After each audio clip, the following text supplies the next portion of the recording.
Okay, I'm here with Ben Watkins. So, Ben, if you just want to take a moment to introduce yourself, talk about your background and whatnot. Yeah, so my name's Ben Watkins, and I live with my wife and daughter in Norfolk, Virginia. And my background is my degree is in mechanical engineering, and I work as a nuclear engineer.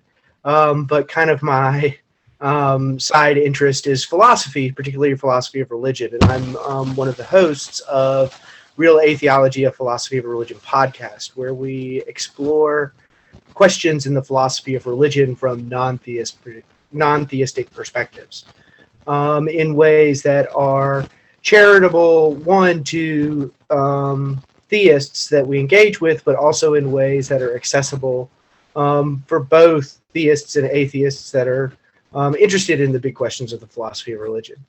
Yeah, cool, man. So, Ben, have you always been an atheist?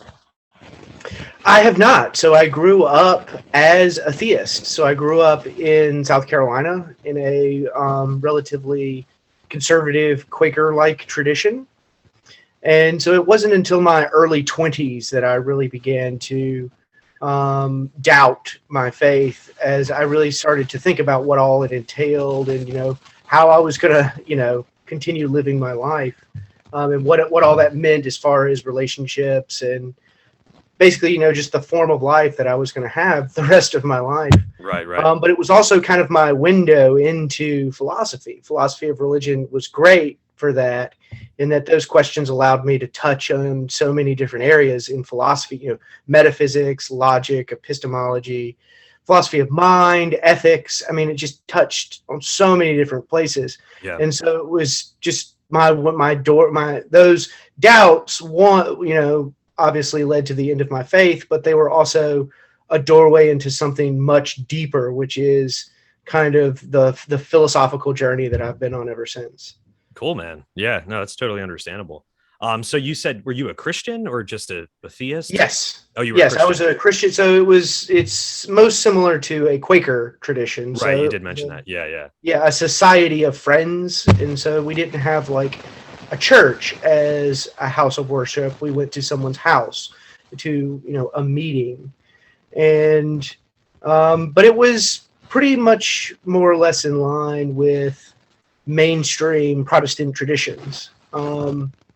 It was just non-denominational. Okay. So today we are going to talk about the problem of evil, which is a pretty strong objection against God's existence, and it does make a lot of people leave faith. So just to start out, Ben, what is the problem of evil? Yeah, so there's an important question that's raised by our experiences of suffering and other evils in the world. And that important question is whether or not the world contains undesirable states of affairs that count against our believing there exists a perfect being such as God. In its most basic form, the argument from evil claims there are some unjustified evils in the world, and that those unjustified evils are in some way incompatible with the existence of a perfect being such as God. But why think there anything like unjustified evils in the world? And so I start off by thinking of something as evil if it's intrinsically bad or undesirable. And I understand an unjustified evil as an evil state of affairs God would not be justified in allowing. And I understand inscrutable evils as evils we cannot discern a God justifying reason for God to allow them to obtain. Right. And so the kinds, amounts, and distributions of inscrutable evils in the world are powerful evidence for the claim that there are at least one unjustified evil in the course of sentient history. And so that's kind of broadly the problem of evil is how do these inscrutable evils that we all agree exist not imply that there are these unjustified evils which count against the existence of a perfect being like God. So that's kind of the problem of evil in a nutshell. Yeah. Now, Ben, in terms of inscrutable evils, what would be an example of an inscrutable evil? Yeah, so inscrutable evils can take many different forms. They can take general forms, or they can take particular forms. So a general inscrutable evil might be, why is the distribution of evil in the world apparently random? Why does it seem like bad things happen to the just and the unjust alike? So we might have it might just be inscrutable why God would distribute evils in these ways. Other inscrutable evils think that we need to appeal to more particular facts about evils. So William Rowe gives a famous example of a fawn that dies in a forest fire, but in an agonizing way, in a way that's not around any other, it doesn't seem like there's any biological utility to the way in which the fawn suffers and dies, and that there's no morally fruitful function to the horrendous suffering that something like the fawn experiences in this forest fire. Right. So we might say that's an inscrutable evil because we don't see any God-justifying reason for God permitting such evils like that. And then, of course, there's combinations of general and particular evils. So we might say that the evolutionary process itself generally implies many particular instances of gratuitous pain. And so that's another way in which we can cash out inscrutable. So inscrutable evils are kind of what help us see how the problem of evil is really a family of problems, because there's a wide range in scope of what can constitute as an inscrutable evil, and inscrutable evils seem to be the prime candidates for this thing that I'm calling an unjustified evil, an evil state of affairs God would not be justified in allowing. Right. Okay. So you're saying the inscrutable evils are evils that are kind of impossible to understand or provide an adequate explanation for. Yeah, and it just seems that we can't discern any God justifying reason for something like that to happen. Mm-hmm. So the second question is, what is the logical problem of evil? So just to note before we get into that, the atheist is ultimately claiming that it is impossible that God and evil exist. Is that correct? Yes, but the strength of that claim will vary depending on the formulation of the argument. Yeah, so the two statements, an all-loving, all-powerful God exists and suffering exists. Those two statements would be logically incompatible. Yes. So, but we also want to say, incompatible. When you say logically incompatible, do we mean, a metaphysical incompatible or an epistemic incompatibility? Is there a positive contradiction implied by these things? And so I actually take the view that the distinction between the logical problem of evil and the evidential problem of evil is actually not that interesting of a distinction. I understand that the distinction has its place within the dialectic and that it's used to help make various points. But so to my mind, a logical argument from evil tries to show that some fact about evil is necessarily unjustified, or unjustified in all possible worlds, by means of something like a deductive argument from sound moral principles and observations about inscrutable evils. And so everything's going to turn then on whether or not the unjustified evil that is incompatible with God is either necessarily an unjustified evil. If it's necessarily an unjustified evil, that is, if it's an unjustified evil in all possible worlds, then that's a logical problem of evil. That's a situation in which God is ruled out by the observation. The observation, we can deduce that there is no God. But if it's only contingently the case that some inscrutable evil is actually an unjustified evil, then it means that there's some possible world in which this evil is justified. And so that the obtaining of this evil is, to use the jargon, inductive or probabilistic in that, it counts as the common way of saying it is that it's evidence against theism. Now, I think that evidence can also be construed in the logical problem of evil as well, but putting that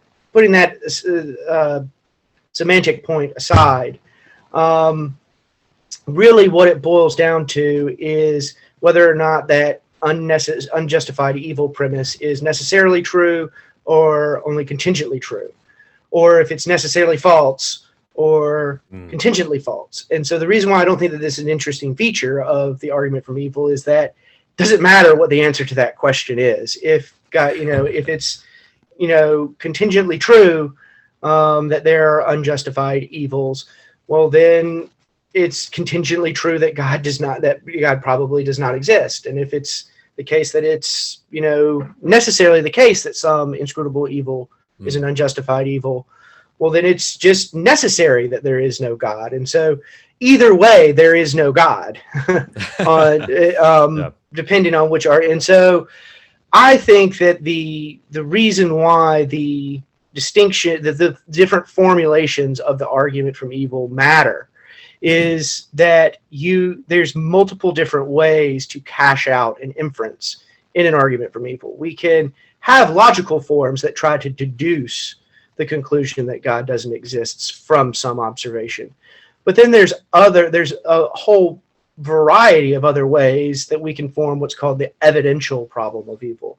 So we could do an inductive sampling, we could argue from analogy, we could do a Bayesian inference, or we could do likelihood comparisons where we can compare different likelihood judgments. So there's one of the reasons why I think the problem of evil has shifted to this evidential argument from evil is just because there's so many different formulations of how there's only the one logical problem of evil in the sense of this deductive form. That's a little bit misleading, that claim of mine, but generally what's thought is that look, there's just one strategy here. You're trying to deduce a conclusion from an observation. That's the broad logical strategy, whereas with the evidential arguments, you're going to find a much broader range of forms that are trying to do something other than just deduce from an observation. They'll do other things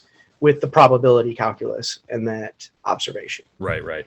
Because some theologians and philosophers alike will argue that maybe this is the only possible world. This is the best possible world, a world where suffering does exist, right? And I'm kind of paraphrasing from William Lane Craig here, but perhaps God cannot just create any world that he wants. A world with suffering may be the only possible world, especially if we have free will. It would follow that it is logically impossible to make someone do something freely. So if God is all powerful, it doesn't mean that he can bring about the logically impossible, maybe like round triangles or square circles. I mean, just to kind of summarize that and condense that, that maybe this is the best possible world. What do you think about that? Well, yeah. So in my recent debate with Trent Horn, I defended a logical problem of evil in that I appealed to the argument from imperfection. And so basically that argument was that a perfect being couldn't create anything less than a perfect world, and our world isn't a perfect world. Well, one way to respond to this argument is to say, well, yeah, this is a perfect world. This is one of the best possible worlds. Like of the choices for a best possible world that God could have freely chosen from, this is one of those worlds. And so then the case that I would try to make against that reply is that, no, this isn't a best possible world. There are clearly other worlds that were within the range of an omnipotent being's power to create that are obviously better than this world. And so, how would I do that? And that was my case with Trent, was to appeal to an argument from hiddenness and three different formulations of arguments from evil to say that, look, there really are these things called imperfections in the world, such that if the world just didn't have these features, the world would be on the whole better than it is. Yeah. And so that our world is not one of those, like, of all the best possible ways the world could have been, the actual world is not one of those ways. And that claim would be incompatible with a perfect being. If, again, you accept my first premise, which is that a perfect being couldn't create anything less than a perfect world. This must be, as Leibniz says, the best of all possible worlds, or at least a best possible world. There might not be the best possible world, but it's at least a best possible world. And I think if I remember correctly, that Trent, when he in his rebuttal to that, he kind of said, well, God is not obligated to create a perfect world, but a good world. I think that's what Trent said, if I'm remembering correctly. He talks about how God cannot make it the case that I'm safely courageous or forcibly loving and whatnot. What do you think about that? Like Trent's rebuttal to that? Yeah, so I wanted to I have several points that I would make to Trent specifically, because especially in that debate, when he says God would build a good world, it's right ambiguous. So he's drawing a distinction between a good world and a perfect world, a merely good world and a perfect world. Well, how does he cash out that distinction on his view, especially since his view involves the privation view of evil? Yeah. And so that was something that I put a lot of pressure on, because on his Thomistic model, a good world is just one that has substance, form, and being. Well, a world where everyone suffers as much as possible for as long as possible is a world with substance, form, and being. We obviously wouldn't call that world a good world.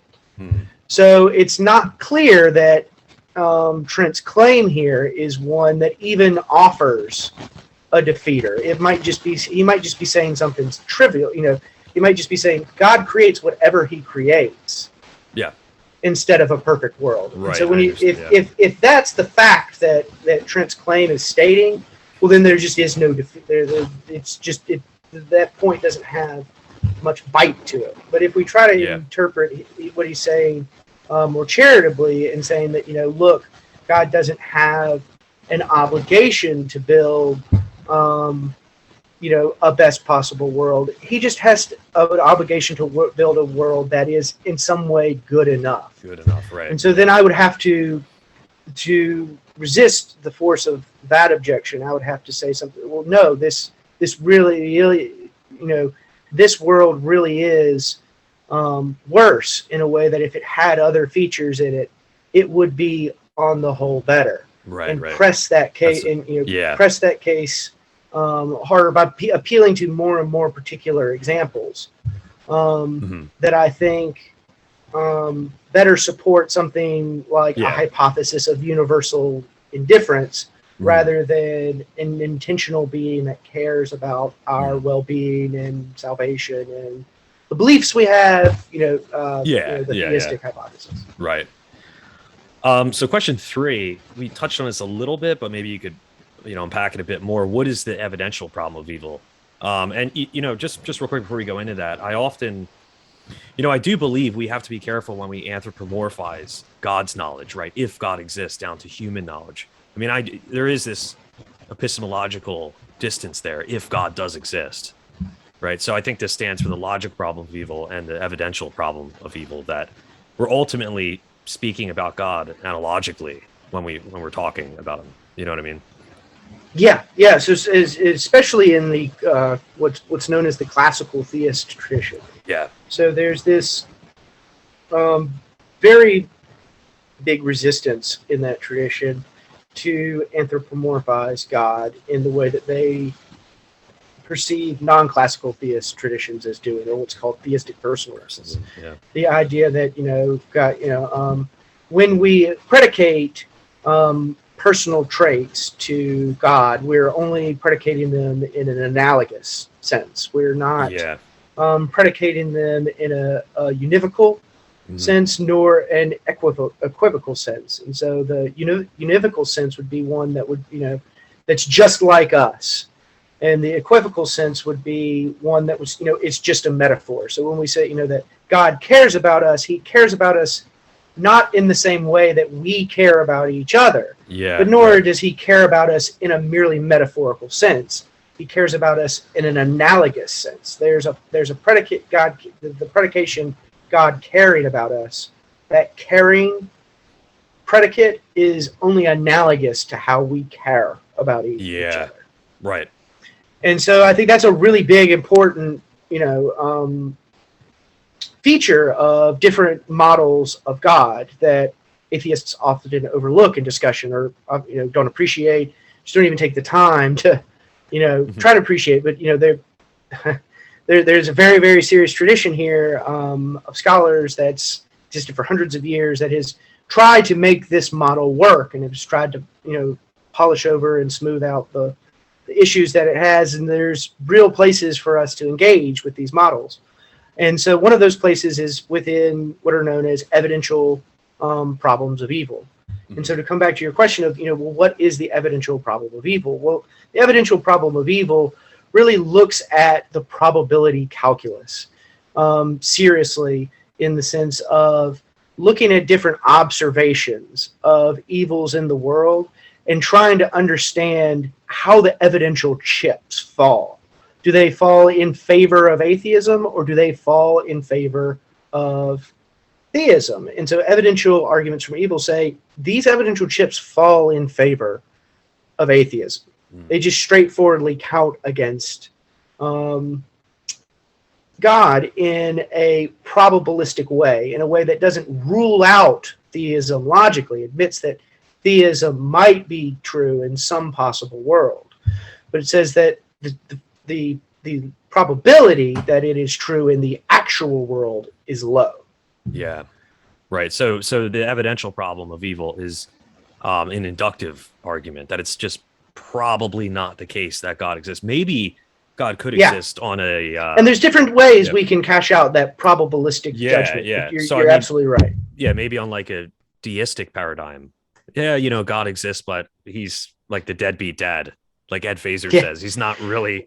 And the problem of evil doesn't arise for that concept, that model of God. Right. Either. It only arises when we have this this love, right? Does God really care about us? Because there could be a God out there, just from a purely, metaphysical perspective, that's just there, but certainly not one that really loves us and wants a relationship with us. This is where this becomes a problem on the atheist view. So, let's see. Did you want to add anything to that, or move on to the next question? Yeah, let's go on to the next question, because I feel like we've talked about evidential problems of evil. Yeah. And if you really get me worked up, I'll just talk about them all night. So we'll go till like 1 a.m. Yeah. Okay. So, question 4, Ben. Do you think the logical problem of evil has been buried? So philosophers like William Lane Craig have said that Christian philosophers and atheists alike have pretty much stated that this problem is buried. It doesn't work, and they focus their attention on the evidential problem of evil. So do you think it's been buried? So not at all. I guess I defect from this popular line of thinking about the logical problem of evil, and I think that it's something of a myth in the philosophy of religion. Logical arguments from evil, I think, are very much alive and kicking. So just to give some examples, Michael Tooley just recently released a book on the problem of evil, and he defends a logical problem of animal suffering in that book. We'll talk about that. Graham Oppy, Graham Oppy defends one in the form of an argument from imperfection, which my argument from imperfection against Trent Horn was based off of. J.L. Schellenberg defends at least 2 different versions of a logical problem of evil, one based on horrendous evils in particular, and the other based on the existence of evil in what he calls God's prior purity. If God is, prior to creation is entirely pure of evil, but then after creation there's this thing called evil, well, how is that compatible with, God must create that evil? So that's one version of the logical argument from evil he runs. Quentin Smith defends one. The 2 most important atheist works in the philosophy of religion in the past century were J.L. Mackey's The Miracle of Theism and J.H. Sobel's Logic and Theism. Both of them defend logical arguments from evil, and Sobel in particular lays out like half a dozen or so variations of it. So I think apologists are fond of quoting atheists like Paul Draper who have conceded ground on the logical argument from evil to advance their own evidential formulations. Right. But I can also quote theist philosophers of religion like Marilyn McCord Adams, who insists there are still very serious logical problems of evil, particularly the horrendous evils that Schellenberg argues for, that we just don't really have any plausible solutions for these logical problems. Right. That's understandable. Of evil. Yeah. And so I think it's largely like, you have to say something. Apologists can't just say nothing about the argument, and because the argument the argument from evil is a family of problems, you're not going to be able to just use one solution to solve all the problems of evil. So this is one way of saying, okay, look, here's one class of evils that we can set aside and talk about this other class of evidential, that seems to have these, many more different variations of forms that they can take. And so we'll focus on those and put the logical ones to the side. Yeah. But I don't think they've been buried. Right. Okay. That's interesting. I think, they're very much alive, kicking, being discussed. They're probably just not as popular because, one, they require so much to build up and so much to defend with them, and also there's just so many other more modest evidential formulations, right? That's that what are I was just going easier to say to as well. defend and avoid. And a lot of the popular moves that are made in theodicy, the evidential versions just avoid. And the evidential, and I mean, when you're thinking of the evidential problem of evil, it just seems much more intuitive. You don't need to get into that logical problem of evil, just that, hey, there's a lot of inscrutable suffering, like you've mentioned, gratuitous suffering. It's totally uncalled for. You mentioned the fawn getting its leg trapped or whatever. Mm-hmm. And what you infer from that is, hey, there probably isn't this loving God, right? So those evidential arguments do seem much more intuitive and, in a sense, easier to comprehend as well and argue for. Yeah. So I was real quick, Ben, I was looking at this book. I don't know if are you familiar with Phaser, Ed Phaser? Yes. Yeah. I was trying to look for the page where I'm not going to go skimming through the whole book, but he said that Mackey concluded at the end, towards the end of his career, that the logical problem of evil is not inconsistent with a loving God in miracles and theism. I think that's what, I mean, so, and I think that's a misreading of Mackey. So this, I've encountered this statement about, if you read The Miracle of Theism, which I haven't, so I definitely want to read that. In his section on the problem of evil, he makes several concessions along the way to move the argument forward, but at no point does he think any of the moves actually work. Okay. He says, he says, okay, well, I don't think this works, but we'll grant this and see what follows from that. Okay, I don't think this works, but I'll grant this and move on. And at the end of it, it's very clear that he does it. People they'll quote this one line of him. Well, it seems that after all, the central tenets of theism aren't inconsistent. After all, that's the line. Yeah, that's the line. But if like a couple sentence later, he says, but if this is an actual solution to the problem, still remains to be seen. Okay. And then he goes on to explain how the solution that's being offered, while we can put a consistent set of words, a certain set of claims that seem consistent on their face of it, on its face. When we go and dig deeper, we're going to find other problems, and we'll get into some of those problems here in a little bit when we talk about the free will defense. Yeah. I don't want to get too far ahead. It's okay. All right, Ben. So question 5, does it seem that moral evil is far less concerning than natural evil?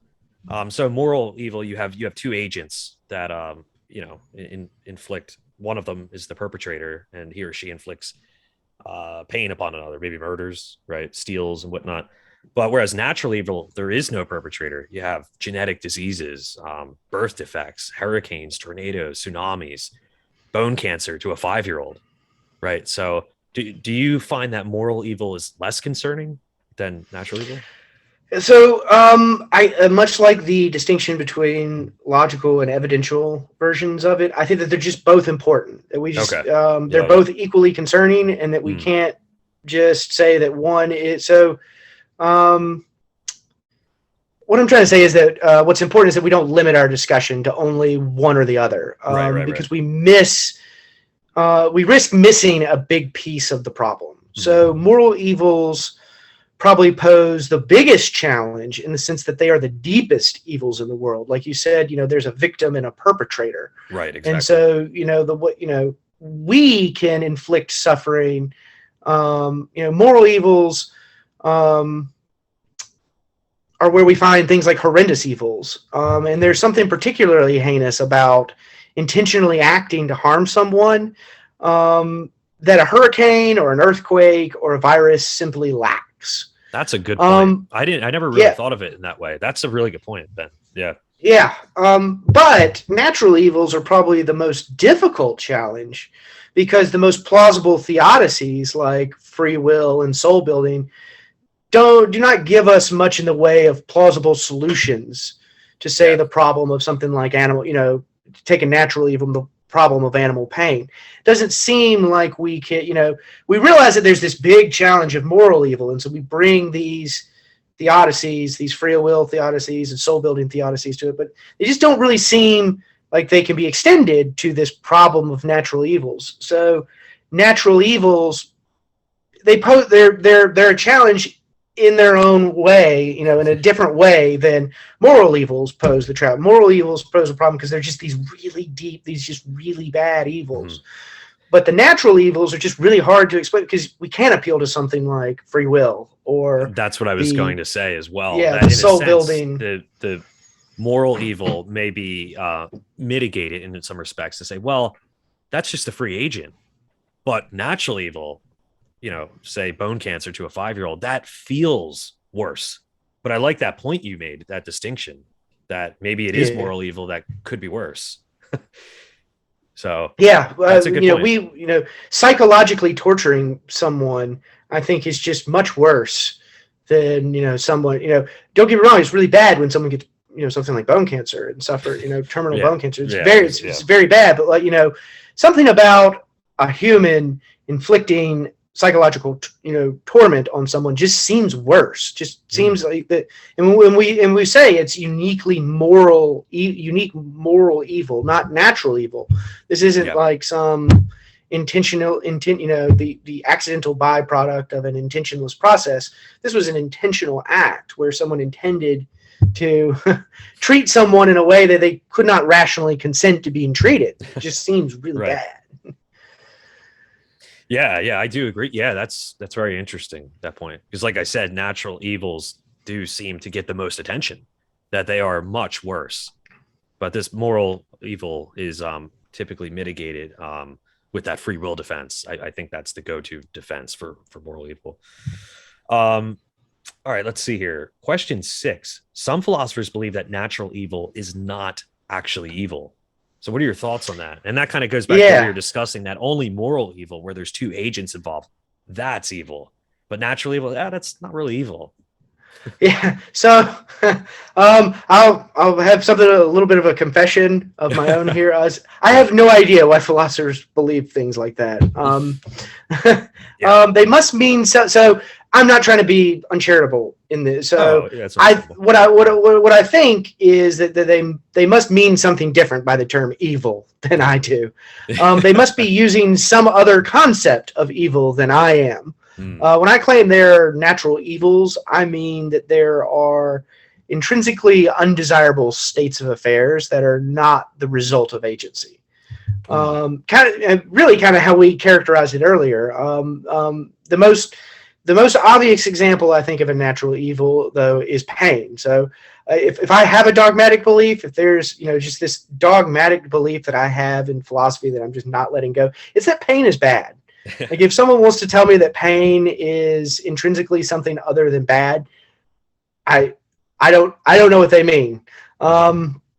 If someone denied that pain was intrinsically undesirable or claimed that all pain was the result of agency, then I'm just going to insist that they're making a mistake. The agony of depression is very obviously a natural evil.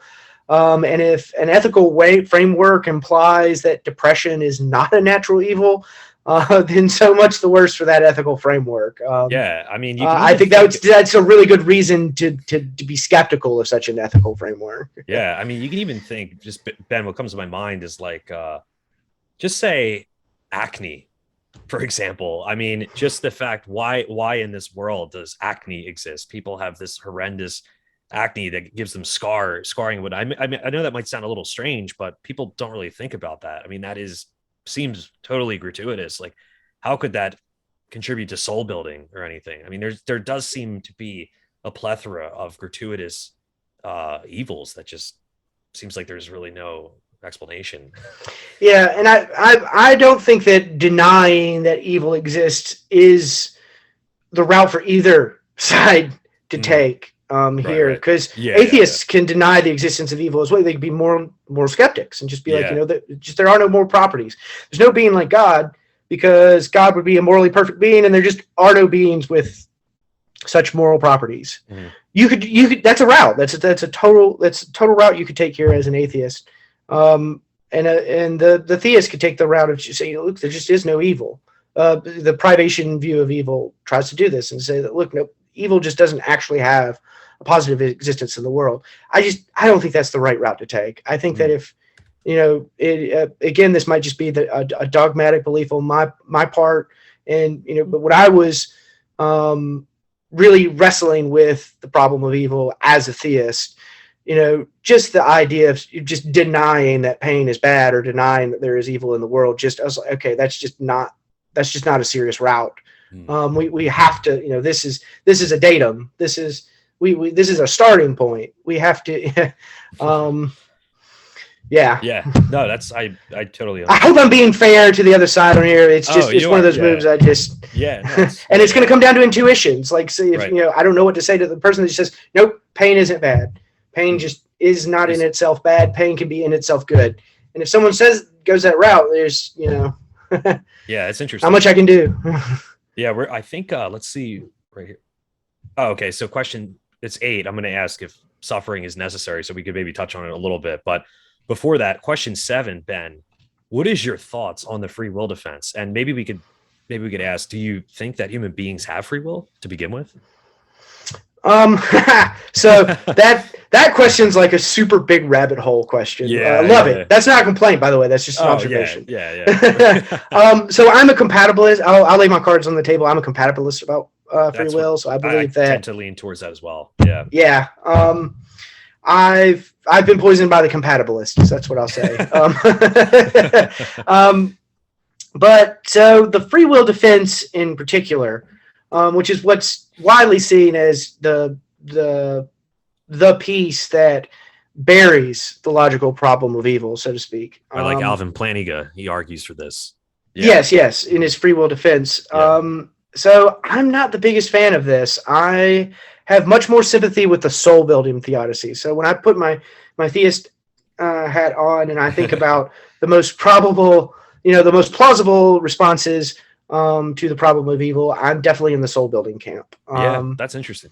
And so we'll come back to that one in the question of, is suffering necessary? Exactly.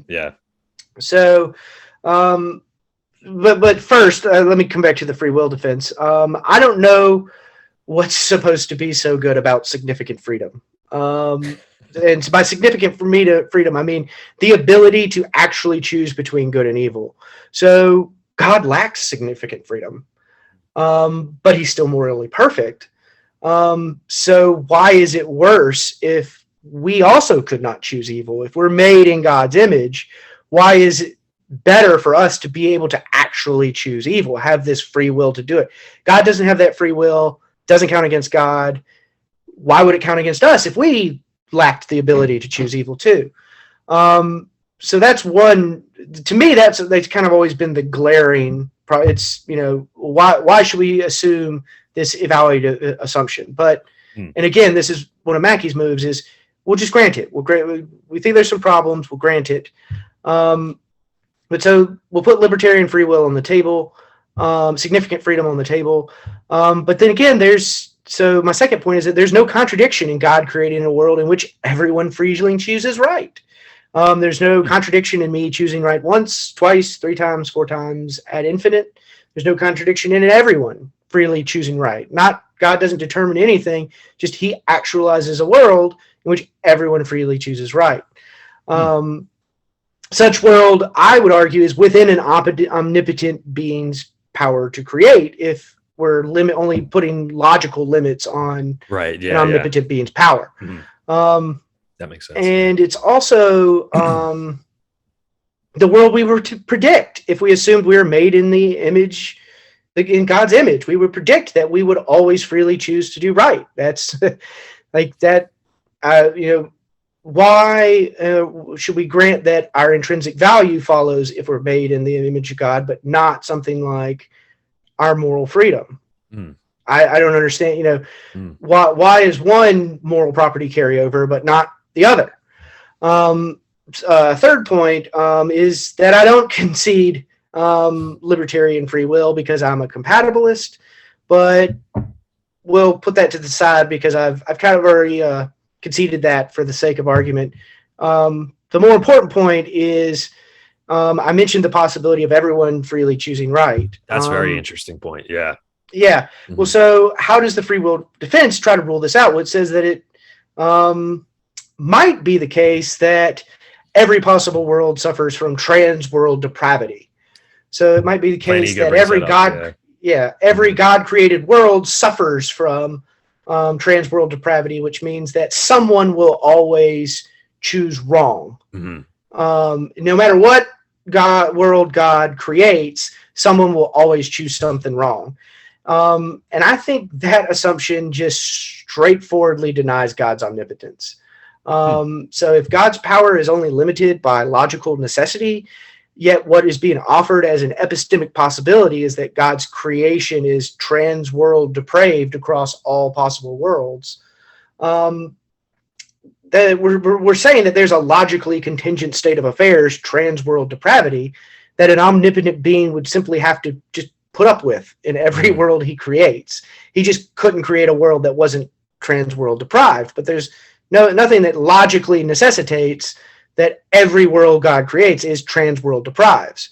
I think that just denies God's omnipotent power, or at least it denies God's providential control over creation. If we're going to say that God has entirely a say, has control over creation, it doesn't seem like he has a whole lot of creation if he can't create a world that isn't trans-world depraved.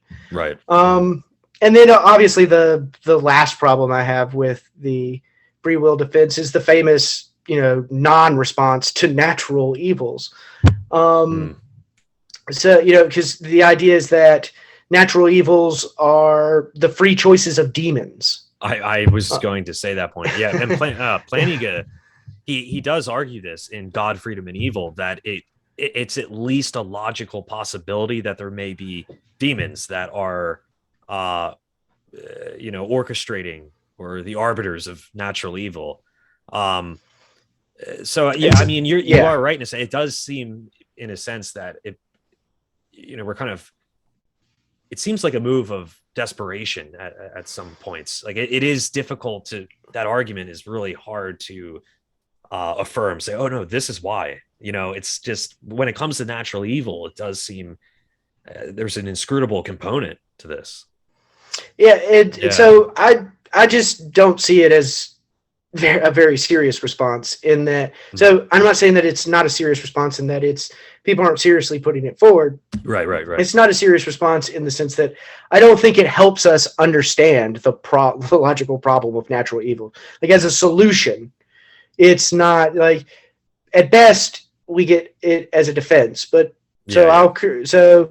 I've made the point that it's not a plausible theodicy, but if we're just putting it forward as a defense, I've got to say a little bit more here. So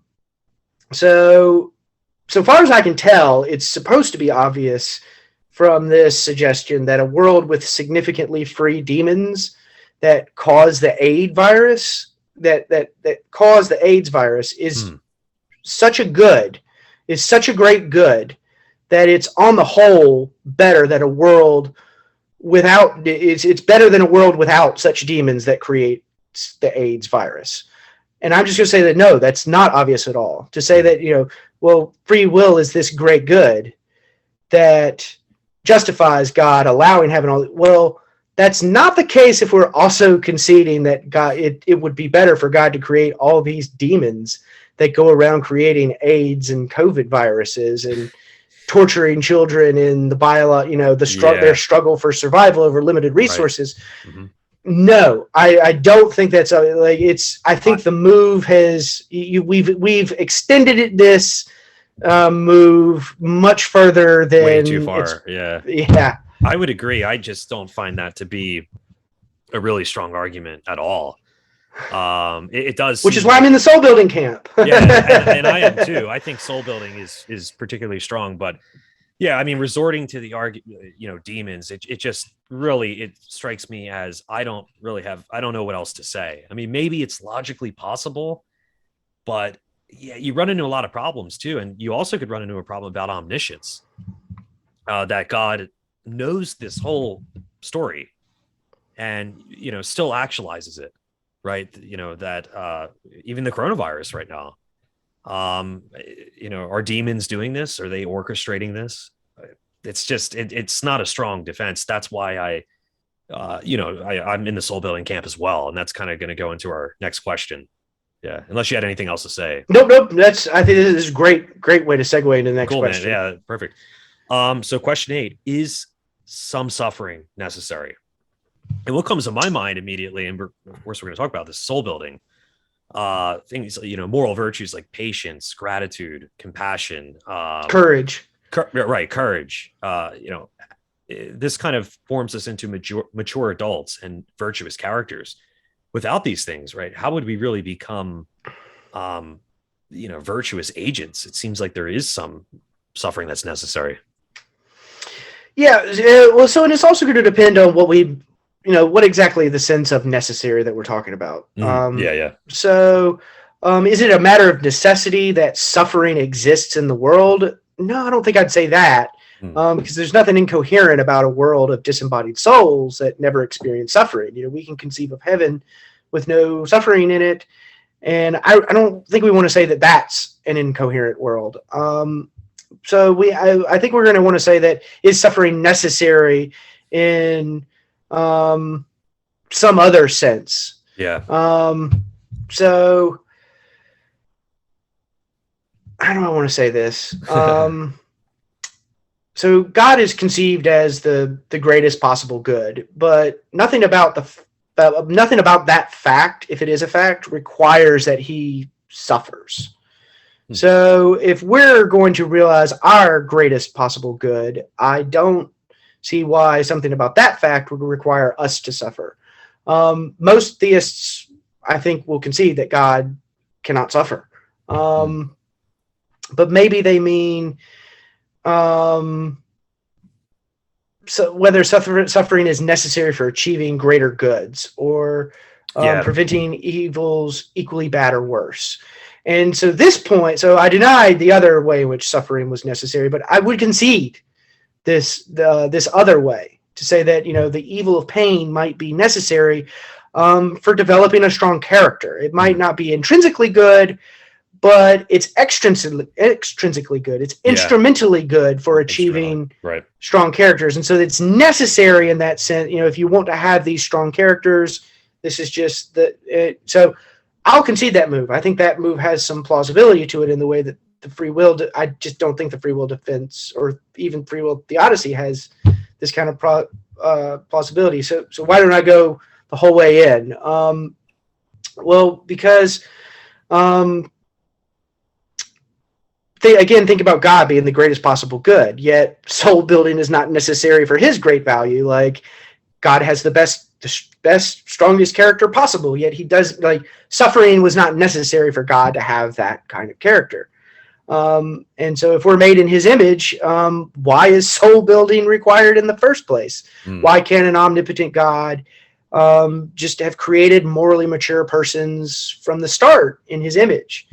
And then obviously we've already touched on, this, it just doesn't seem like we can extend this to natural evils.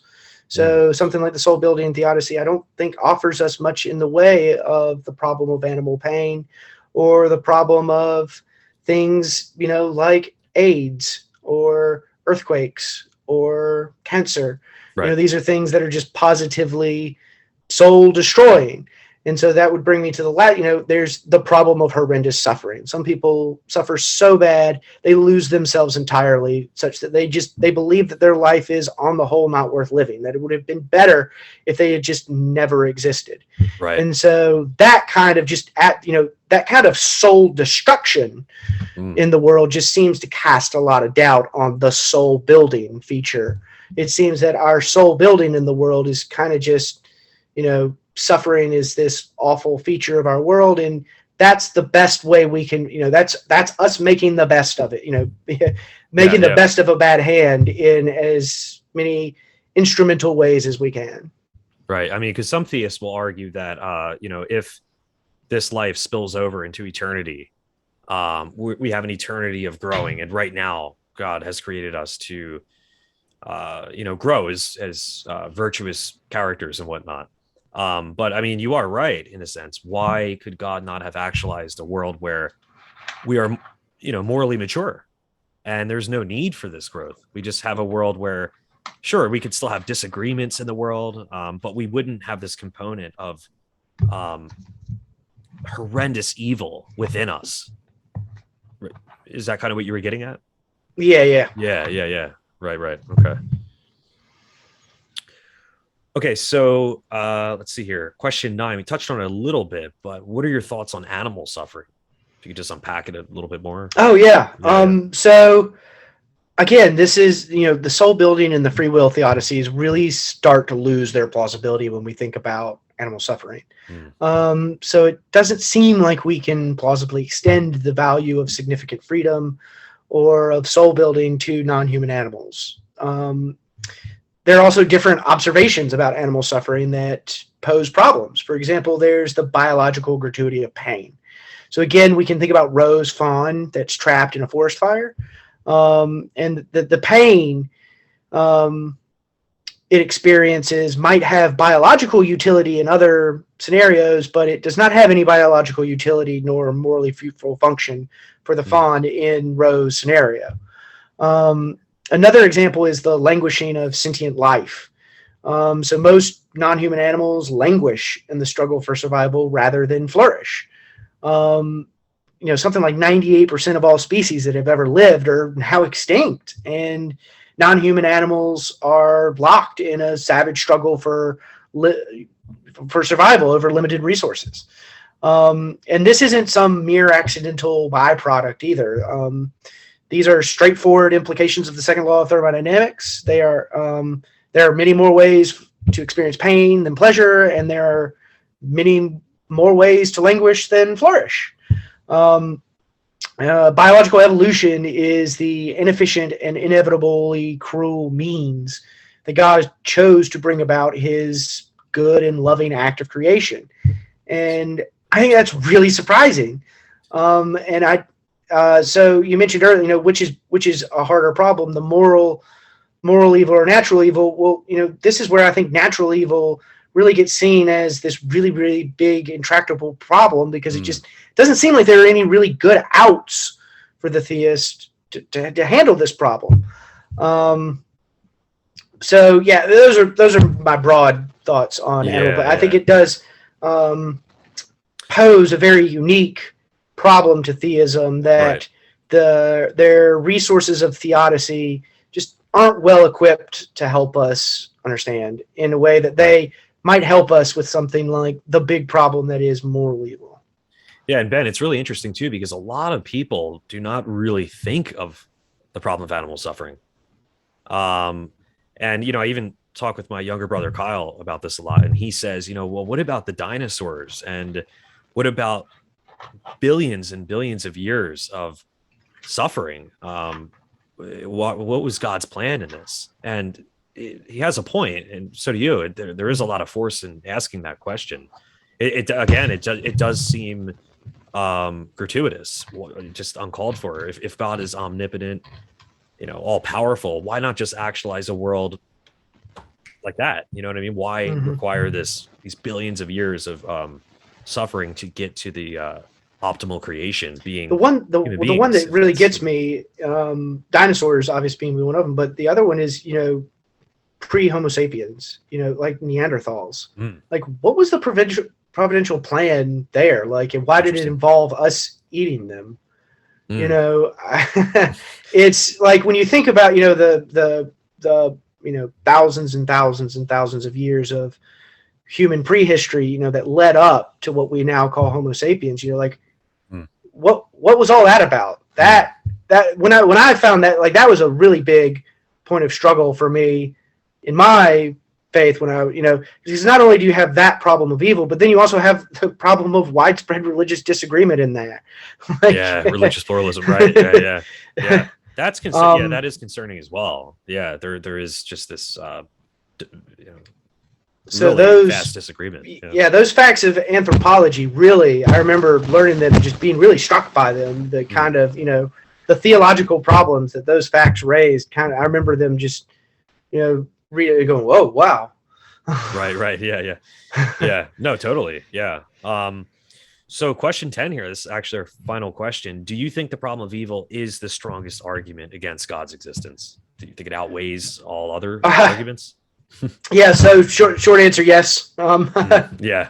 I would make the broader claim, though, and say that evil and hiddenness, the argument from evil and the argument from divine hiddenness, constitute the two strongest evidential chips in favor of atheism. And one of the reasons they can play off each other too. What makes the argument from evil particularly intractable, or at least seem particularly intractable to some like myself, is that our experience of the world reveals what seems to be a radically indifferent universe. There are so many different problems of evil because there are just so many different ways the universe does not seem to care about us, or just does not seem to have us in mind. Indifferent. Kind of this indifference. Not evil, not a malevolent universe, just an indifferent universe. And I still maintain, though I respectfully disagree with people in other camps, that if we're reasoning honestly about our relationship to the universe, the weight of evidence, I think, falls in favor of an indifferent and silent universe. So I think that this is Philo's, just really big point in Hume's dialogues concerning natural religion. Actually, hang on a second. Let me pull it up. I shared this earlier today. So Philo, I think I saw it on Facebook. I think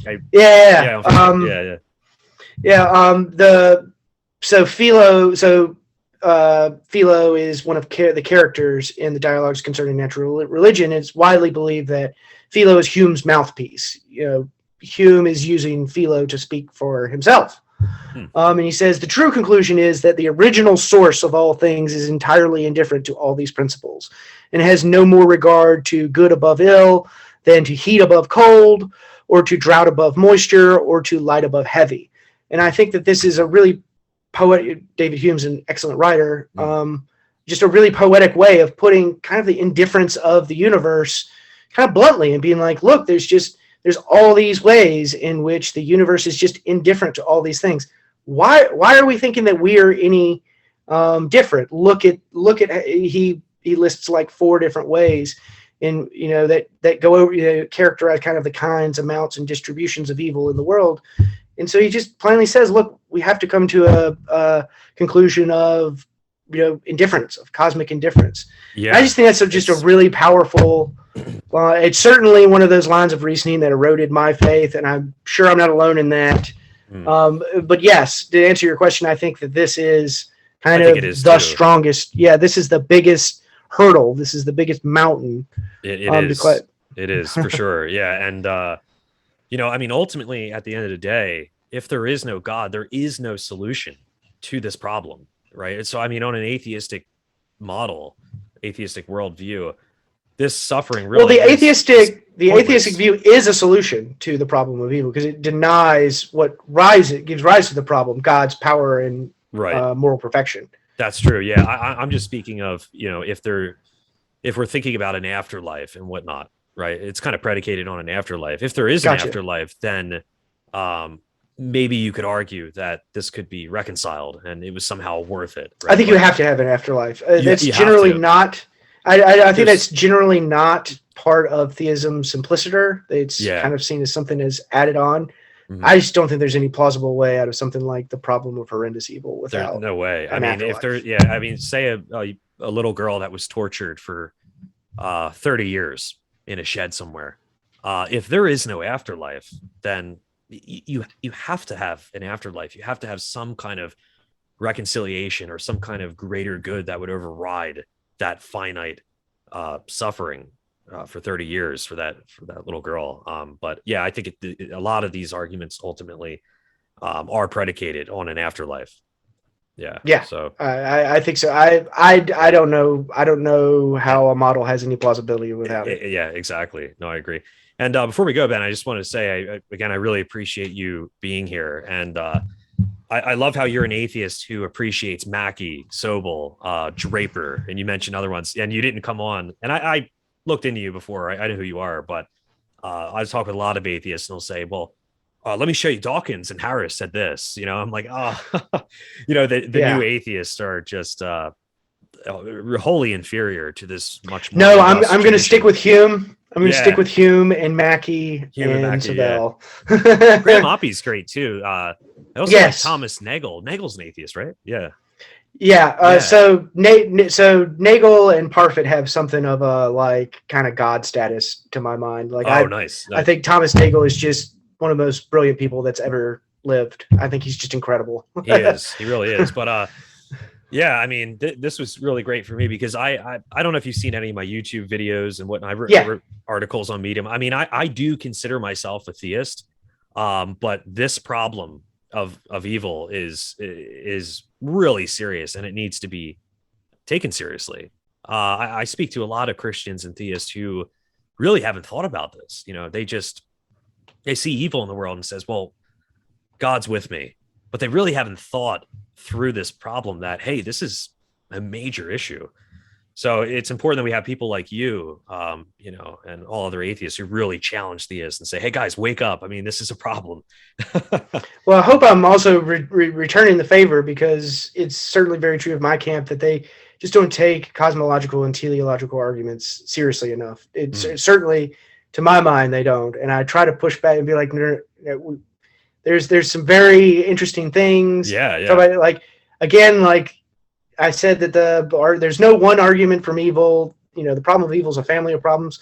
There's no just one cosmological argument or one teleological argument. There are a family of arguments as well. And so there's just a whole bright discussion to be had there that's very interesting that I wish my atheist peers would take more seriously. So I'm going to keep I'll keep doing my work with the problem of evil, but I'm also going to do the work on the other side of the camp too. I mean, and you can tell right when immediately when you're conversing with someone that is not a new atheist.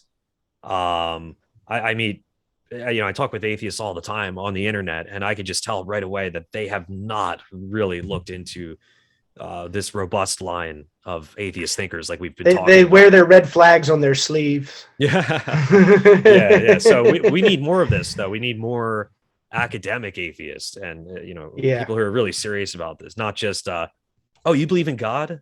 Well, haven't you heard he's the flying spaghetti monster, right? Like Dawkins will say. That's just not cool. You're an atheist. We're both atheists. I just believe in one God less than you. I can't stand that argument. I can't. I hear that argument, and for me, it's like just infinite cringe. I just go. It is. Ugh. Yeah. That same thing that Dawkins will say. Yeah. Or imaginary friend, or there's good I think there's good arguments. I mean, this could be shelved for another discussion that you and I have, but I think there are some pretty attractive arguments for the existence of at least a God. Maybe we could talk about, does this God care for us? But just like in a, like classical theism, I think there's some convincing arguments for sure. But you got to also find it weird when I meet people that say they don't want God to exist, and I go, wait a minute, we're talking about an infinitely loving being that cares. Like we would grow. Yeah. Yeah, we would grow infinitely into Yeah. perfect love and goodness. I don't like if you were to then ask me, well, what is the best thing for us? What could be a better answer than that? Like Exactly. I don't. I mean, I think there's a lot of anger too, Ben, like nestled up in these new atheists and the internet atheists that you meet. I converse a lot of them, and I really don't. I stopped because there's really no point. They're not Yeah. open to conversation like you and I have been having, but they seem really angry. A lot of them, just like you said, they don't even want God to exist. It's just like they're really angry people, and you're not going to get anywhere with that. So I just refer them to the relevant literature and say, hey guys, try to study this, watch some more videos, then we can talk next time. But a lot of Yep. Sometimes that's all you can do. That's all you can do. Yeah. But all right, Ben. Well, thanks so much for coming, man. I really had a great time, and I hope to have you back soon. We can talk about some other stuff. Absolutely. Thank you so much for having me. It was an honor to be able to come on, and I love these discussions. I live for these kinds of discussions, and talk about it all night. This was great. Yeah, Ben. Thanks a lot, man. Take care. You too. Okay. All right. Wait.